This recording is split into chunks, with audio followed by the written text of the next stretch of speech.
స్థానిక సంస్థల ఎన్నికల షెడ్యూల్ వెలువడంతో మొత్తం జిల్లా యంత్రాంగం అంతా కూడా ఎన్నికల పనిలో నిమగ్నమైంది. మనతో మాట్లాడడానికి నల్గొండ కలెక్టర్ ఇలా త్రిపాఠి గారు ఉన్నారు. మేడం చెప్పండి, ఎన్నికల షెడ్యూల్ కూడా వెలువడంతో మొత్తం కూడా అంతా అధికార యంత్రాంగం అంతా కూడా బిజీ గడుపుతున్నారు. ఏ విధంగా కొనసాగుతుంది ఎన్నికల ప్రక్రియ?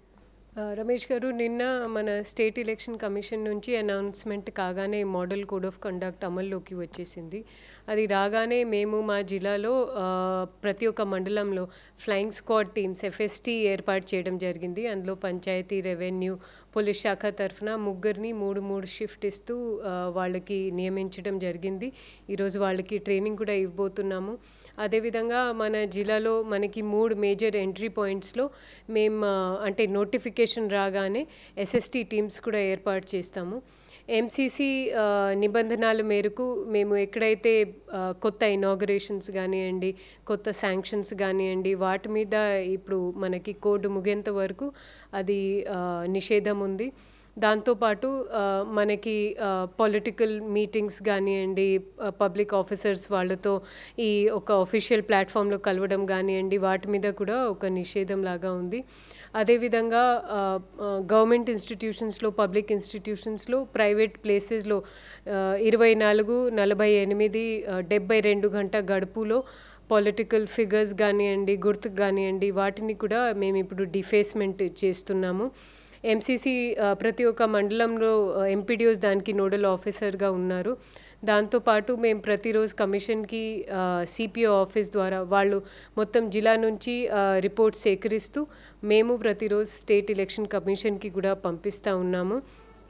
సో ఇప్పుడు దీంతో పాటు మేము మా ఫ్లయింగ్ స్క్వాడ్ టీమ్స్ ఏదైనా ఇల్లీగల్ లీకర్ మూవ్మెంట్ కానివ్వండి, క్యాష్ మూవ్మెంట్ కానివ్వండి, దాని మీద కూడా మేము నిఘా పెడతా ఉన్నాము.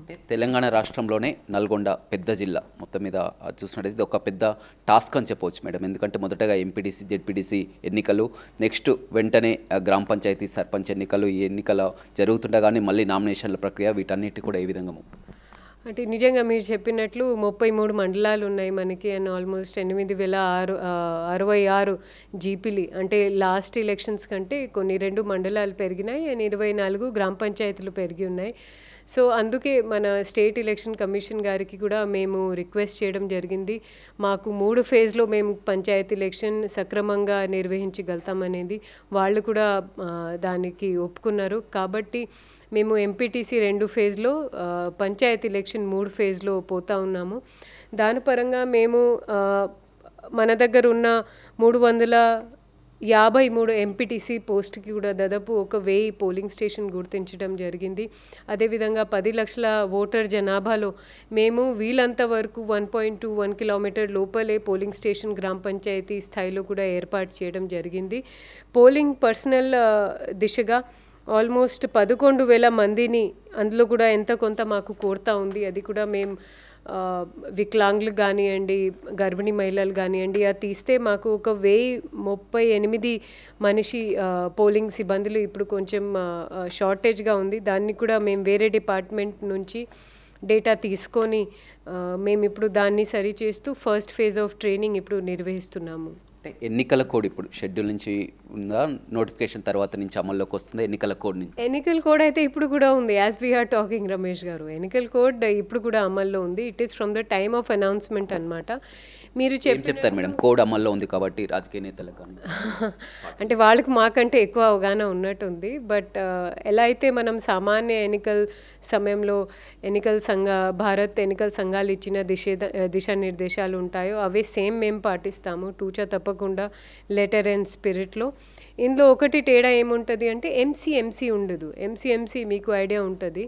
ఏదైనా మీలాంటివి ఛానల్ కానివ్వండి, పెయిడ్ ప్రమోషన్స్ కానివ్వండి, దానికి ధృవీకరణ మా డిపిఆర్ఓ గారు నోడల్ ఆఫీసర్గా ఇస్తారు in assembly election and parliament election. కానీ ఇలాంటివి ఎలక్షన్స్లో ఎంసీ ఉండవు.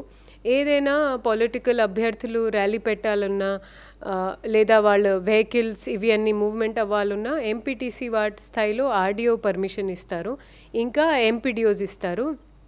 లా అండ్ ఆర్డర్ స్థితి చూసుకొని మేము లోకల్ డిఎస్పీ కానివ్వండి, ఎస్హెచ్ఓస్తో మా ఎంపీడీఓస్, ఆర్డీఓస్ వారి ఫీడ్బ్యాక్ తీసుకుంటారు. బ్యాలెట్ బాక్సులు కానీ రూరల్ ఏరియాలో చూసినట్టే చాలా వరకు ఆ సెన్సిటివ్ ఏరియాలు ఉంటాయి, పోలింగ్ ప్రదేశాలు కానీ ఏ విధంగా? అంటే సెన్సిటివ్ లేదా క్రిటికల్ వల్నరబుల్ ఆ పదం మనం ఇప్పుడు వాడము. ఎందుకంటే అవిని ఓటర్ ఇన్ఫ్లుయెన్స్ లేదా వాళ్ళు కొంచెం భయప్రాంతానికి గురి అయ్యే అవకాశం ఉంటుంది. కాబట్టి మాకు ఎన్నికల సంఘాల నుంచి ఉన్న దిశానిర్దేశాల మేరకు మేము తప్పకుండా ఇలాంటివి ప్రాంతంలో వెబ్ కాస్టింగ్ పెడతాము. మాకు almost 400 polling station location 453 polling station locations ఇప్పటి వరకు అంటే ప్రిలిమినరీగా మేము ఖరారు చేశాము. అక్కడ మేము 2 అంటే ఎక్కడైతే ఎక్కువ సందడి అయ్యే అవకాశం ఉందో లేదా గతంలో ఏదైనా ఇన్సిడెంట్ జరిగిందో అలాంటి వాటికి మేము లిస్ట్ ఖరారు చేశాము. అండ్ మేము దాన్ని గోపనీయత సీక్రెసీ పాటిస్తాము. ఎంపీటీసీ జెడ్పీటీసీ అయితే పార్టీ సింబల్స్ ఉంటాయి. సర్పంచ్ ఎన్నికలకు సంబంధించినటువంటి సింబల్స్ కేటాయిస్తుందో దాన్ని ఏ విధంగా అంటే symbol ballot paper printing already మాకు స్టేట్ ఎలక్షన్ కమిషన్ నుంచి ఆ గుర్తు ఏంటి అనేది సింబల్ ఏంటి అనేది ఆ ఖరారు చేయడం వాళ్ళే మాకు ఇచ్చి ఉన్నారు. మేము కూడా దాన్ని భద్రపరిచే కార్యక్రమంలో పోలీస్ సిబ్బందిని వెబ్ కాస్టింగ్ని ఫైర్ ఎక్స్టింగ్విషర్ని 24 పవర్ బ్యాకప్తో ఆల్రెడీ మేము ఉంచుతున్నాము మా స్ట్రాంగ్ రూమ్లో. ఇప్పుడు దీంట్లో మీరు చెప్పినట్లు మోస్ట్ ఇంపార్టెంట్ అంశం ఏంటంటే మనం అభ్యర్థి ఫైనల్ చేసినాక విత్డ్రాల్ కాగానే మనం ప్రింటింగ్కి పోతాము. విత్డ్రాల్ అయిన తర్వాత ఏదైతే ఏ పోలింగ్ కేంద్రాలకి ఏ బ్యాలెట్ పేపర్ వెళ్ళాలో, ఇప్పుడు ఫర్ ఎగ్జాంపుల్ రమేష్ ఫలానా వార్డులో పోటీ చేస్తున్నారు, ఆ బ్యాలెట్ పేపర్ అదే వార్డుకి వెళ్ళాలి అనేది ఆ మిస్ మ్యాచ్ జరగకుండా చూడాలి. అదే దిశగా మేము ఈరోజు మా నోడల్ ఆఫీసర్స్తో ప్రింటింగ్ ప్రెస్ వాళ్ళతో కూడా మీటింగ్ ప్లాన్ చేశాము. మనది మీరు చెప్పినట్లు ఒక పెద్ద జిల్లా కాబట్టి మేము ప్రింటింగ్ కూడా కొంచెం వికేంద్రీకరణ మోడల్లో చేస్తున్నాము. ప్రతి ఒక్క రెవెన్యూ డివిజన్లో ఒక్కొక్క non controversial non politically align neutral printing ప్రెస్ని గుర్తిస్తూ మేము అక్కడ ప్రింటింగ్కి ఆర్డర్ ఇస్తాము. అదేవిధంగా కాంగ్రెస్ ప్రభుత్వం ఇచ్చినటువంటి మాట ప్రకారం రిజర్వేషన్ల పెంపుతో కూడా గతంలో చూడడం జరిగింది. మొత్తం కూడా బీసీ రిజర్వేషన్ల పెంపు కూడా చాలా వరకు పెరిగినటువంటి పరిస్థితి కూడా కనిపించింది. ఏ విధంగా ఏ క్రైటీరియా తీసుకున్నారు రిజర్వేషన్? సో దీంట్లో మీరు చెప్పినట్లు మాకు గవర్నమెంట్ కూడా ఒక జియో కూడా విడుదల చేయడం జరిగింది. దీంట్లో భాగంగా నేను మీకు నల్గొండ ఉదాహరణ ఇస్తాను. నేను నేరుగా ఎంపీపీ జెడ్పీటీసీ రిజర్వేషన్ నేనే ఖరారు చేయడం జరిగింది. అందులో మాకు ఎస్సీ ఎస్టీ సంబంధించిన ఎస్టీ 5 సీట్స్, ఎస్సీ 6 సీట్స్ ఉన్నాయి. లాస్ట్ టైం కూడా అవే ఉండే. మాకు డెడికేటెడ్ కమిషన్ ఏదైతే మన గవర్నమెంట్ నియమించిందో వాళ్ళు ప్రతి ఒక్క ఉమ్మడి జిల్లా తిరిగి వాళ్ళు ఒక నివేదిక ఒక ప్రతిపాదన తయారు చేయడం జరిగింది. అదే డేటా సెట్ అండ్ కోటా కూడా మాకు వాళ్ళే నిర్ధారణ చేసి మాకు ఇవ్వడం జరిగింది. మేము సేకరించిన డేటా లేదా ఈసారి ఎస్టీ సంఖ్య పెరిగింది కాబట్టి ఎస్టీ సీట్స్ పెంచుతామనేది ఆ డిస్క్రిప్షన్ మాకు లేకుండే. కానీ ఆ డేటా వచ్చిన తర్వాత అది ఒక శాస్త్రీయమైన తరీకాతో ఒక అల్గోరిథం బేస్ చేసుకొని మేము చేయడం జరిగింది. దాంట్లో ఉదాహరణగా లాస్ట్ ఎన్నికల్లో 2019లో 4 బీసీ సీట్స్ ఉండే ఎంపీపీలో, ఈసారి పెరుగుతూ ఆల్మోస్ట్ 14 అయింది. సో దాన్ని దృష్టిలో పెట్టుకొని మనం ఈసారి రిజర్వేషన్ చేయడం జరిగింది. అదేవిధంగా మనకి ఎంపీటీసీ ఆల్మోస్ట్ 353 సీట్స్లో కూడా సేమ్ ప్రక్రియ పాటిస్తూ పాపులేషన్ పర్సంటేజ్ని బేస్ చేసుకుంటూ డిసెండింగ్ ఆర్డర్ చేస్తూ ఎక్కడైతే ఫర్ ఎగ్జాంపుల్ ఒక వేమల్పల్లి ఉంది అనుకోండి, లాస్ట్ టైం ఎస్సీ ఉండే, అదే మేము ర్యాండమ్గా చెక్ చేస్తే కూడా ఎక్కడ కూడా మళ్ళీ అదే సీట్కి అదే ఊరికి అదే గ్రామానికి అదే మండలానికి సేమ్ లాస్ట్ ఇయర్ లాగా రిజర్వేషన్ దక్కకూడదు లేదా వేరే సామాజిక వర్గం వాళ్ళతో అన్యాయం అవుతుంది అనేది ఆ బేస్ లైన్ పెట్టుకొని మనకి కమిషనర్ గారు స్టేట్ ఎలక్షన్ కమిషన్ నుంచి మేము రిజర్వేషన్ చేయడం. జెడ్పీ చైర్మన్కి సంబంధించి మొత్తం కూడా రాష్ట్ర వ్యాప్తంగా చైర్మన్ స్థానానికి సంబంధించి ఏ విధంగా జెడ్పీ చైర్మన్ మేము ఎలా అయితే ఎంపీపీ జెడ్పీటీసీ మా స్థాయిలో చేసామో అది రెస్పెక్టెడ్ కమిషనర్ మేడం వాళ్ళ స్థాయిలో చేశారు. అది ఒక వర్టికల్ రిజర్వేషన్ రమేష్ గారు. హారిజాంటల్ రిజర్వేషన్ అంటే విమెన్ ఇవ్వాలా మెన్ ఇవ్వాలి. అది మేము 27 నాడు పొలిటికల్ పార్టీ వారి సమక్షంలో మొత్తం ప్రక్రియని వీడియోగ్రాఫ్ చేస్తూ నియమించడం జరిగింది. అందులో కూడా మనకి అమల్లో ఉన్న చట్టం ప్రకారం ఒక 50% రిజర్వేషన్ ఇవ్వాలి. కాబట్టి మనకి ఎంపీపీ 33 సీట్లో 16 మహిళలకి కేటాయించడం జరిగింది. జెడ్పీటీసీలో కూడా అలానే చేయడం జరిగింది.